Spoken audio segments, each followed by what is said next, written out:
Hey guys, it's Insane Drummer. So today I wanted to talk about an easy way to compose music is to take a bass line, okay? So say you're at like the 5th fret, then 3rd fret, and then 1st fret. Bass line meaning the lowest note of any chord you play. And make it descending. You see this all the time in music. Here's a good example. This is Pink Floyd, Breathe. E minor 7 to A sus, A, back to E minor. But this section right here that he plays after that goes C, and then B minor, so now we're going down, then he goes down again to A, and then down again to G, down again to L, and then back to E. So he just successfully and compositionally took us all the way from a C major chord and walked it down C, B, A, G, F to E. So he basically walked it down inside the progression. This guitar is so horrible because I've dropped it so many times that it's got really bad splits back here. It's basically kind of worthless at this point. And I want to get a Taylor eventually, but as we all know, the low grade Taylors cost like $700, so I've been trying to save, and me and my girl, just went on that trip and got engaged and everything, so I didn't want to go crazy.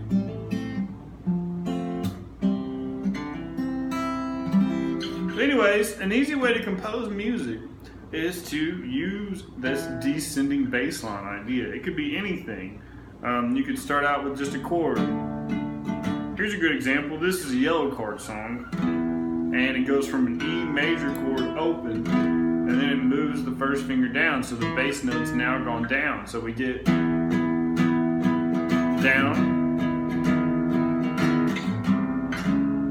and then to the 4th fret, so we're going down inside the scale to an A. So we just went from 7, 6, 4, 2, open. Okay? And that's how the whole verse of this one song, this one Yellowcard song is made. Down. Down.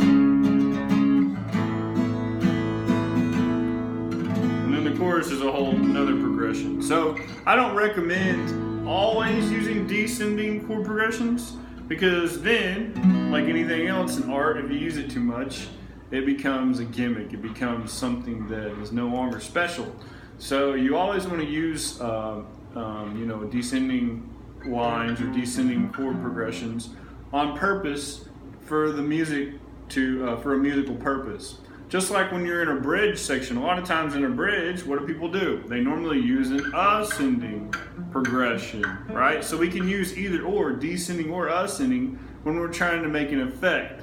Like in that Pink Floyd song, he probably used a descending line because it's Floyd, it's rock, and he wanted it to be kind of, not necessarily melancholy or sad, but it's kind of dramatic, and it also goes back to the main chord that he was in. So composers are always thinking about where are they going and what are they going to. So say you're in like a bridge section, like this song from Chili Peppers. I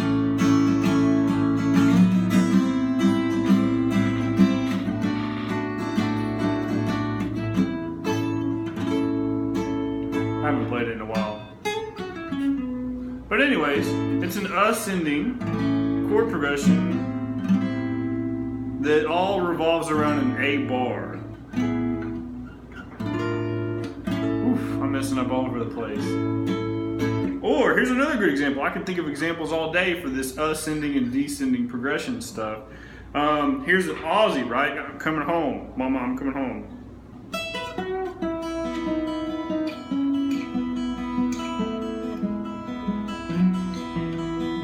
So the whole reason that riff works is because we're keeping the high E and the B string open the entire time, and we have this descending, basically, bass line.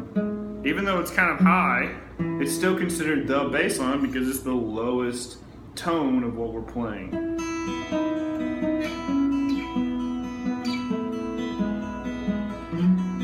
And then of course it goes into a and then an E. So the descending thing stops at that part. Like I said, you use it as a tool. Anything you do in music is for a tool purpose.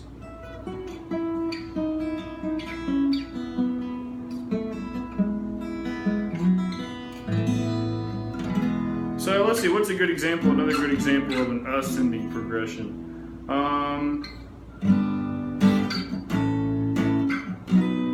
Well, that's part of the reason how we can use scales, right? We can take a scale and we can make a chord out of each note in the scale.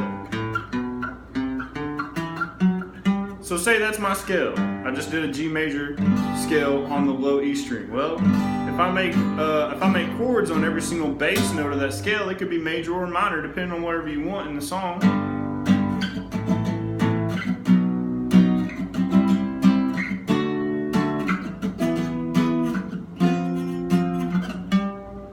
We call this 7th degree of the scale, or the last degree of the scale before the main root of the scale, the leading tone, because it does exactly that. If you play a chord based upon that leading tone, and your ear is in the key of G, it's going to hear that as the what we call the tonic, or the root. That kind of deal. So all these kinds of things, as a musician, you always want to think, why would I use a descending line, or why would I use an ascending line? And what's my musical purpose? What's my musical goal for what I'm writing? Thanks for watching, guys. Hope you get something out of that. And check out my other videos. I'll see you.